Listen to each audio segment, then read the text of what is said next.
નમસ્કાર, spark today ન્યૂઝમાં આપનું સ્વાગત છે. દર્શક મિત્રો, નાતાલ પર્વની ખ્રિસ્તી સમાજ દ્વારા ધૂમધામથી ઉજવણી કરવામાં આવે છે. જ્યાં દર્શક મિત્રો 25 તારીખ એટલે ક્રિસમસ તમામ જે ખ્રિસ્તી સમાજના લોકો છે, સ્પાર્ક ટુડે ન્યૂઝ પરિવાર તરફથી બધાને મેરી ક્રિસમસ. આપણી સાથે સ્ટુડિયોમાં ફાધર છે અને ખ્રિસ્તી સમાજના તમામ જે લોકો છે એમની સાથે પણ વાત કરીશું. એલ્ડ્રીનભાઈ પહેલાં આપણી સાથે છે. એલ્ડ્રીનભાઈ, ખ્રિસ્તી સમાજ દેશ વિદેશમાં ક્રિસમસની ધૂમધામથી ઉજવણી કરે છે, તો વડોદરામાં કેવું રહેશે? વડોદરામાં બી છેલ્લા 100 વર્ષ 125 વર્ષથી ક્રિશ્ચિયન સમાજ વસેલો છે અને હંમેશા હર્ષો ઉલ્લાસથી વડોદરાવાસીઓ જોડે, દરેક સમાજ જોડે રહી અને અમે નાતાલની ઉજવણી કરીએ છીએ. પ્રેમ, શાંતિ અને ભાઈચારાનો પ્રભુ ઈસુ ખ્રિસ્તનો સંદેશો છે તે અમે આપીએ છીએ. આપ શું કહેશો? જે રીતે આ અત્યારથી લાગી રહ્યો છે કે આપ ક્રિસમસની તૈયારીઓ કરીને આવ્યા છે, કાલે આપણે ક્રિસમસ મનાવવાની છે અને ખૂબ સુંદર સાડી આપે પહેરી છે. Thank you for compliments. અને હું વડોદરા ડિસ્ટ્રિક્ટ મહિલા મંડળની પ્રેસિડેન્ટ છું, નિકિતા મેકવાની. અને જ્યારે તમે ઉજવણી માટે પૂછો છો તો એક લેડીઝ માટે ઉજવણી એટલે ઘરની સાફ સફાઈ, નાસ્તા બનાવવા, મહેમાનોની આગતા સાગતા કરવી અને શોપિંગ. પણ અમે જે મહિલા મંડળની બહેનો છીએ, એ ખ્રિસ્તી સમાજની જે બહેનો, અમે ક્રિસમસની ઉજવણી પ્રભુના પ્રેમને વહેંચીને કરીએ છીએ. કે ઘણી બધી બહેનો છે એને અમે સાડી, કીટ, કેક, નાસ્તા એવું અમે એમની સાથે પ્રેમ વહેંચીએ છીએ. પોતે ખુશ થાઓ છો પણ બીજાને બી ખુશી આપો છો. એ જ અમને પ્રભુ ઈસુ ખ્રિસ્તે શીખવાડ્યું છે કે જો તમે મારા શિષ્યો છો તો હું જેવો તમને પ્રેમ કરું છું તેવો તમે બીજાને પ્રેમ કરો. પ્રભુ ઈશુનું પણ એક સંદેશ હતો કે આપણે પોતે તો આ તહેવાર ખૂબ સારી રીતે મનાવીએ છીએ, પણ જે લોકો આ તહેવાર નથી મનાવતા અને સમાજને એક મેસેજ પણ આપે છે કે ભાઈ આપણી ખુશી બીજા સાથે પણ શેર કરવી, શું કહેશો આપ? નાતાલનું જે પર્વ છે એ બાઇબલ એવું કહે છે કે ઈશ્વરે જગત પર પ્રેમ કર્યો. ત્યાં કોઈ કોમની વાત કરવામાં આવી નથી કે કોઈ જાતિની વાત કરવામાં આવી નથી, પણ પરમેશ્વરે જગતને પ્રેમ કર્યો છે, જગતના લોકોને પ્રેમ કર્યો છે. અને જગતના લોકો શાંતિ, આનંદ, આશીર્વાદો પામે એટલા માટે જ પ્રભુ ઈસુ ખ્રિસ્ત આ જગતમાં આવ્યા. અને જો પ્રભુ ઈસુના જીવનને આપણે તપાસીએ તો પ્રભુ ઈસુનું આખું જીવન એ બીજાની સેવાઓ માટે જ એમણે સમર્પિત કર્યું. ગરીબોને, વિધવાઓને, માંદાઓને, ઘરબાર વગરનાને, જેઓને સમાજે ધિક્કારેલા છે એવા લોકોની પાસે પ્રભુ ઈસુ બેઠા, એમની કાળજી લીધી, એમની મદદ કરી અને બધા જ સમાજના, બધા જ ધોરણના લોકોની સાથે પ્રભુ ઈસુ ખ્રિસ્ત રહેતા હતા, એમને મદદ કરતા હતા. અને આખરે એમણે વધસ્તંભ ઉપર પણ માનવજાતના ઉદ્ધારને માટે પોતાનું બલિદાન આપ્યું. એટલા માટે નાતાલ એ માત્ર ખ્રિસ્તીઓ માટે કે યહૂદીઓ માટે જ નથી, પણ દુનિયામાં અને ભારતમાં અને આપણા નગરમાં વસતા તમામ પ્રકારના લોકોને માટે આ નાતાલ એ બહુ આનંદનું પર્વ છે, શાંતિનું પર્વ છે. અને એ મેસેજ આપે છે કે પરમેશ્વર આપણને પ્રેમ કરે છે અને જો આપણે એમના ઉપર વિશ્વાસ કરીએ છીએ તો એ ચોક્કસ આપણને શાંતિ, આનંદ અને અનંત જીવનની આશા પણ આપશે. ઘણા બધા લોકો આપને જોઈ રહ્યા છે, તો આ શું મેસેજ આપશો? કેમ કે જે મેસેજ પ્રભુ ઈશુએ આપ્યું હતું કે ભાઈ કોઈ પણ જે તબકાના માણસ હોય, ગરીબ માણસ હોય, આ ક્રિસમસમાં એની મદદ કરવી જોઈએ. રાઈટ. જેના ઘરમાં લાઇટિંગ નથી, જેના ઘરમાં પ્રકાશ નથી, એ આ એક પર્વ એવો છે જેને આપણે પ્રકાશ કરીએ. શું કહેશો આપ? યસ, પ્રભુ ઈસુ ખ્રિસ્ત પોતે કહે છે કે હું જગતનું અજવાળું છું. રાઈટ. અને એટલા માટે પ્રભુ ઈસુ ખ્રિસ્ત પોતાને અજવાળું કહે છે અને એની સાથે સાથે જેટલા લોકો એના પર વિશ્વાસ કરે છે તેઓને પણ પ્રભુએ અજવાળું કીધા છે કે તમે જગતનું અજવાળું છો. તો આપણે જ્યારે પરમેશ્વરના વિશ્વાસમાં જીવીએ છીએ ત્યારે આપણું જીવન પણ અજવાળા સમાન જ બનવું જોઈએ. અને આપણે જે કાંઈ કરીએ એવું કરીએ કે જેથી કરીને આપણા સંપર્કમાં આવનાર દરેક વ્યક્તિ અજવાળું પામે, એમને આપણે મદદ કરીએ, આપણા શબ્દો વડે, આપણા કાર્ય વડે, જે કાંઈ કરીએ બધાથી આપણો એક જ ધ્યેય હોય કે આપણી સાથે રહેનાર એ પછી કોઈ પણ કોમનો કે ધર્મનો વ્યક્તિ હોય, પણ આપણું ધ્યેય એક જ હોય કે આપણે એમને અપલિફ્ટ કરીએ અને સમાજમાં, દેશમાં એ લોકો આગળ વધે અને એ રીતે આપણે અજવાળું ફેલાવવાનો પ્રયત્ન કરીએ. આપણી સાથે અનંત ક્રિશ્ચન સરપંચ છે, એમની સાથે વાત કરીશું. સર, ક્રિસમસ તો તમામ ધર્મના જે વાત કરી કે તમામ ધર્મના લોકો, પણ એક લોકોના માઇન્ડમાં એક સેટ થઈ ગયો છે ભાઈ ક્રિસમસ એટલે ડિસ્કો, ડાન્સ, પાર્ટી અને શરાબ. આ એક કલ્ચર થઈ ગયું છે અત્યારનું. તો આપ કેવી રીતે જોવો છો? કેમ કે મેં ઘણીવાર જોયું છે ક્રિસમસનું નામ આવે ને હવે ભાઈ આપણે તો હવે પાર્ટી કરવા જઈશું, જલસા કરવા જઈશું. યંગસ્ટરમાં એક વસ્તુ છે, તો આને કેવી રીતે આપ એ કરશો? કૌશલભાઈ બહુ સારો પ્રશ્ન પૂછ્યો છે અને ખાસ એક જે ખુલાસો કરવા કેમ કે માંગીએ મને જ્યાં સુધી ખબર છે હા. ખ્રિસ્તી સમાજ આ નથી કરતો. નથી કરતો. હા એટલે મને બી ઘણા પૂછે છે કે નાતાલ આવીશું હા, વ્યવસ્થા હા પાર્ટી હશે ને? હા, એટલે ઘણા બધાને અમે સંદેશો આપવા માંગીએ છીએ કે ખ્રિસ્તી લોકો જે ક્રિસમસ જે ઉજવી રહ્યા છે, એક ખુલાસો કરું કે આ પ્રભુ ઈસુના જન્મદિનની ઉજવણી કરી રહ્યા છે. એટલે ક્રિસમસ એક અલગ શબ્દની ઉજવણી થઈ જાય છે અને આ સ્પેસિફિક એ ઈસુ ખ્રિસ્તના જન્મની ઉજવણીનું આ પર્વ છે. ધરતી પર આવ્યા હતા, હા. જે રાજા જન્મ્યો, એક રાજ્ય લઈને જન્મ્યો, કિંગડમ એસ્ટાબ્લિશ કરવા આવ્યા અને એ રાજાના જન્મની ઉજવણી અમે સેલિબ્રેટ કરીએ છીએ.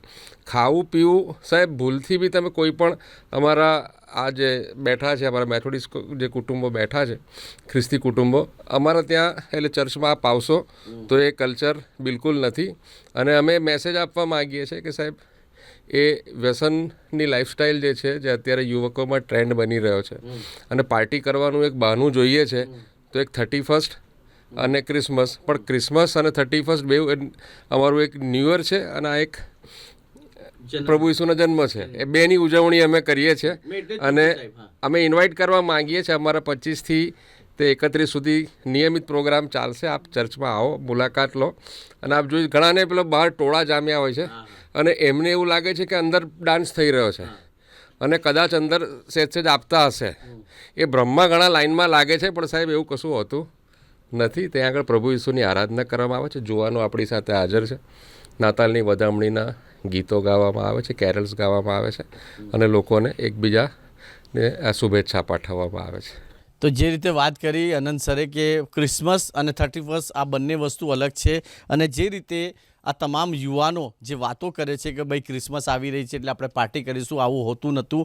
ખ્રિસ્તી સમાજના જે લોકો છે પ્રભુ ઈશ્વરની આરાધના કરે છે, પ્રભુ ઈશ્વરની પૂજા કરે છે. આમની સાથે જે યુવાઓ છે એ પણ પ્રભુ ઈશ્વરને યાદ કરશે. શું આપ ગાવશો અમારા દર્શકો માટે જરા?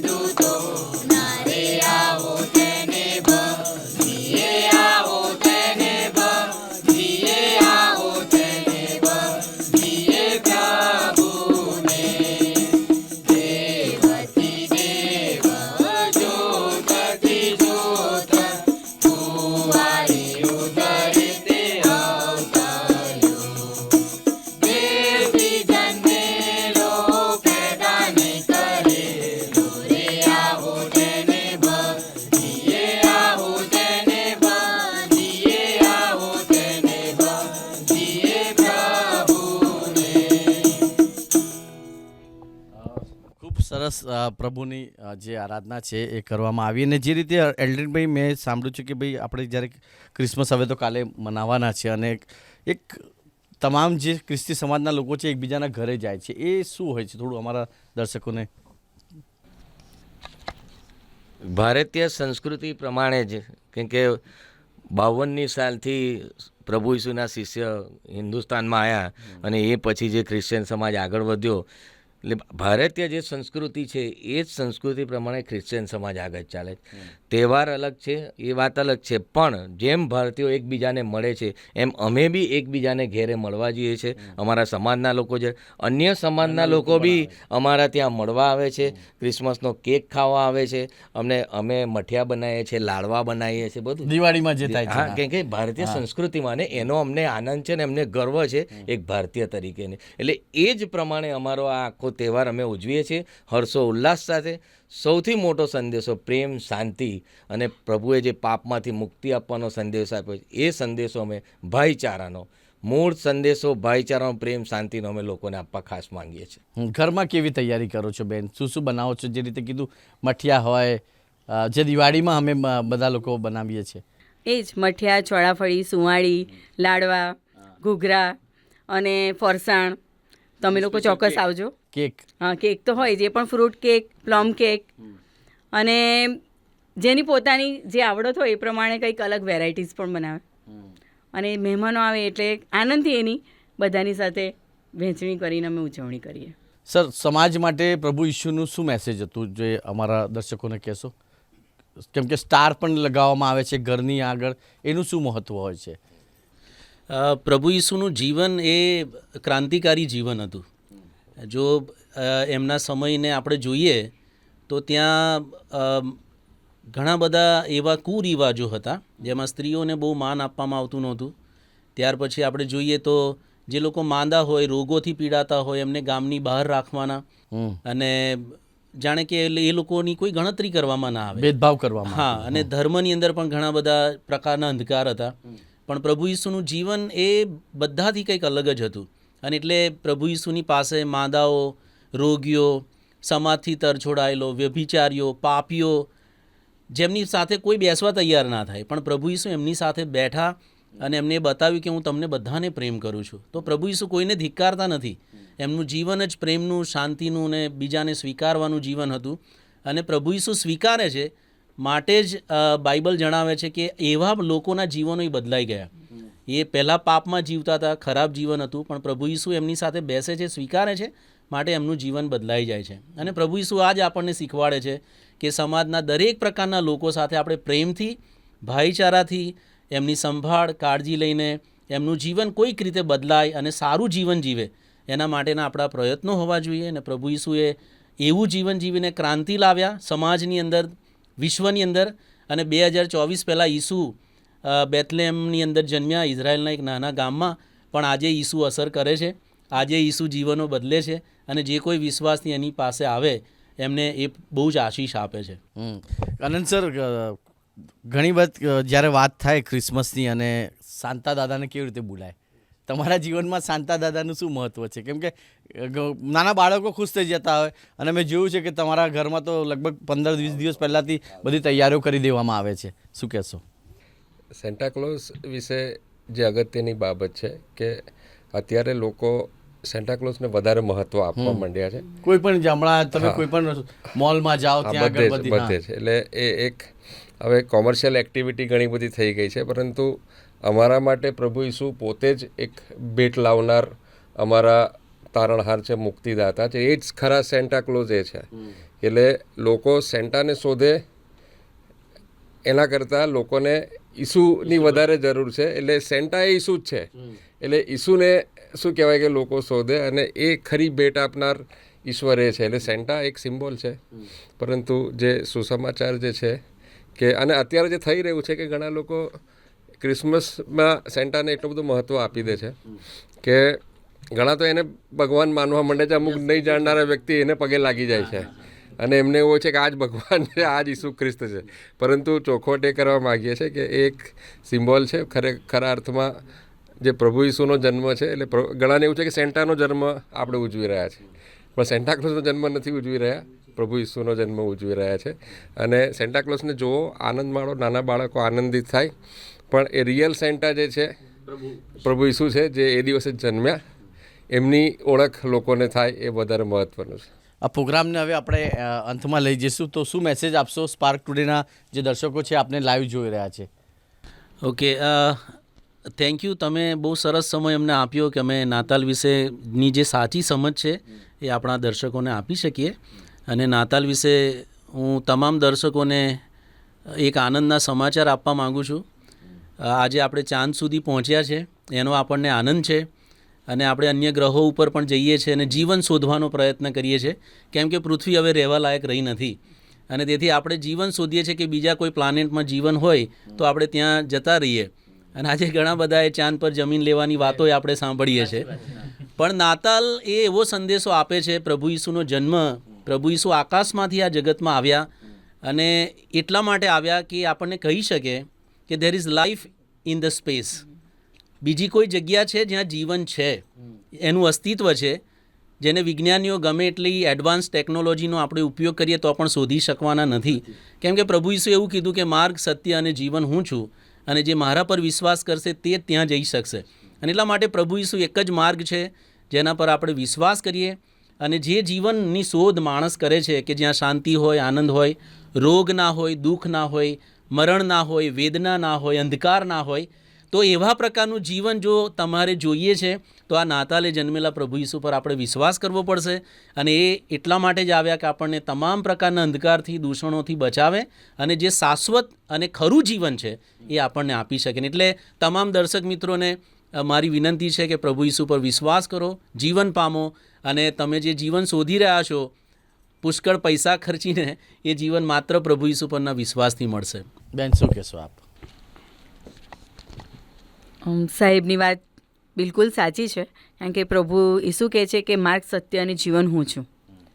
અત્યારે આપણે ભૌતિક લાલસાઓમાં અને આપણે જોઈએ છીએ કે આંધળી દોટ મૂકીએ છીએ બધી લાલચોની પાછળ, આકર્ષણોની પાછળ, પણ એ આપણને ખરી શાંતિ નથી આપતું. અને બધું હોવા છતાં પણ એવું લાગે છે કે કંઈક ખૂટે છે, શાંતિથી ઊંઘ નથી લઈ શકતા. પણ જ્યારે આપણે પ્રભુની પાસે આવીએ છીએ, એમના ચરણોમાં બેસીએ છીએ, એમના વચનો સાંભળીએ છીએ, એમની સંગતમાં રહીએ છીએ, ત્યારે જીવનની ખરી શાંતિ, ખરો આનંદ આપણને મળે છે. જીવન કઈ રીતે જીવવું, બીજાની સાથે આપણે કઈ રીતે વ્યવહાર કરો, જેથી આપણે તો ખુશ થઈએ પણ બીજાને પણ ખુશ રાખી શકીએ. સાચી વાત છે. એલ્ડ્રીનભાઈ, શું કહેશો આપ? મારા તરફથી ખૂબ ખૂબ શુભકામના. સ્પાર્ક ટીવીને કૌશરભાઈ મારા બહુ જૂના મિત્ર છે, તો સવાલ નથી, પણ સ્પાર્ક ટીવીનું ખૂબ સુંદર કામ છે. અમારા વર્ષોથી ક્રિસમસના પ્રોગ્રામોમાં, ચર્ચના પ્રોગ્રામોમાં હંમેશા સ્પાર્ક ટીવીના કેમેરામેન આવી જાય છે. ખૂબ આભાર માનું છું. અને મારા તરફથી વડોદરાવાસીઓને, ગુજરાતના, હિન્દુસ્તાનના બધાને ક્રિસમસ, નાતાલ અને નવા વર્ષની શુભકામના આપું છું. વડાપ્રધાનશ્રીને આપું છું, ચીફ મિનિસ્ટરને આપું છું, અને બીજેપી શહેર પ્રમુખ વિજય શાહને બી હું શુભકામના આપું છું. એ સાથે મારો એક એવો સંદેશો છે કે આપણે હંમેશા એક જ ભારતીય તરીકે એક થઈને રહીએ, બધા એકતામાં રહીએ, અને દરેક ધર્મને એટલું જ સન્માન આપીએ કે જે આપણને આપી શકે, તો આપણી એકતા જળવાઈ રહે અને આપણો દેશ આગળ વધે. અને આ જ સંદેશો પ્રભુ ઈસુનો છે, પ્રેમ, શાંતિ અને સંદેશો, એ અમે આગળ આપવા માંગીએ છીએ. ખૂબ સારી વાત કરી દર્શક મિત્રો. અમારું પણ એ જ મકસદ હતો કે પ્રભુ ઈસુનું જે મહત્ત્વ હતું અને પ્રભુ ઈસુનું જે વાતો છે, અને જે અત્યારે લોકો વાતો કરી રહ્યા છે કે ભાઈ ક્રિસમસ એટલે આપણે પાર્ટી કરવી અને એકબીજાને ખાસ ખરેખર આ જે તમામ લોકોએ વાત કરી છે કે ભાઈ ક્રિસમસ પ્રભુ ઈસુની આરાધના કરવી, પ્રભુ ઈસુની પૂજા કરવી, અને જે રીતે ચર્ચોમાં લાઇટિંગ કરવામાં આવી છે ખૂબ સુંદર. અત્યારે ફતેગંજ હોય, નિઝામપુરા હોય, કે તમામ ચર્ચોમાં અત્યારે ખૂબ સુંદર લાઇટિંગ કરવામાં આવ્યું છે. અને પ્રભુ ઈસુનું જે મેસેજ છે કે તમામ ખ્રિસ્તી સમાજ નહીં, તમામ સમાજના લોકોને એ સાથે લઈને ચાલતા હતા. અને જે મેસેજ, જે રીતે વાત કરી કે તમામ રોગીઓ એમની પાસે આવતા હતા, જે લોકો એમને બેસાડી નથી શકતા હતા, એવા લોકોની સાથે પ્રભુ ઈસુએ પોતાનું જે વાત છે એ કરી છે. અને સમાજને એક મેસેજ આપ્યો છે કે આ ક્રિસમસે આપણે તમામ એકબીજાની મદદ કરવી છે. અને આ ક્રિસમસમાં જે વાતો બીજા લોકો કરે છે કે ભાઈ પાર્ટી હોય છે, એક તરંદર ખોટી વાત છે. જે રીતે અનંત સરે કીધું, પ્રભુ ઈસુનું એક જ સંદેશ હતો કે સમાજમાં એકબીજાના તમામ લોકોને મદદ કરવી, સમાજ એક પ્લેટફોર્મ પર આવે, અને એના લીધે નાતાલની જે ઉજવણી છે એ કરવામાં આવે છે. હવે તમામ જે યંગસ્ટર છે આપણે એન્ડ મેરી ક્રિસમસથી કરીશું. Please merry Christmas. આપ બધા જ ગઈશું.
સ્પાર્ક ટુડે ન્યૂઝના તમામ દર્શક મિત્રોને નાતાલ પર્વની હાર્દિક શુભકામના આપું છું. સ્પાર્ક ટુડે ન્યૂઝ પરિવારથી આપ પણ ક્રિસમસની જે ઉજવણી છે ધૂમધામથી કરજો. અને દેશ વિદેશમાં જે રીતે અત્યારે ઉજવણી, કેમ કે દેશ વિદેશમાં તો પહેલાંથી જ શરૂ થઈ જાય છે, વડોદરામાં પણ રાતે 12 વાગે પ્રભુ ઈસુનું જન્મ થશે અને તમામ ચર્ચોમાં ખૂબ સુંદર લાઇટિંગ લગાવવામાં આવી છે. તો પ્લીઝ એકવાર વિઝિટ કરજો. અને પ્રભુ ઈશુનું જે મેસેજ છે એ તમામ લોકો સુધી પહોંચાડજો. વિડીયો જર્નલિસ્ટ ગૌતમ સુનવને સાથે હું કૌશર સ્પાર્ક ટુડે ન્યૂઝ માટે.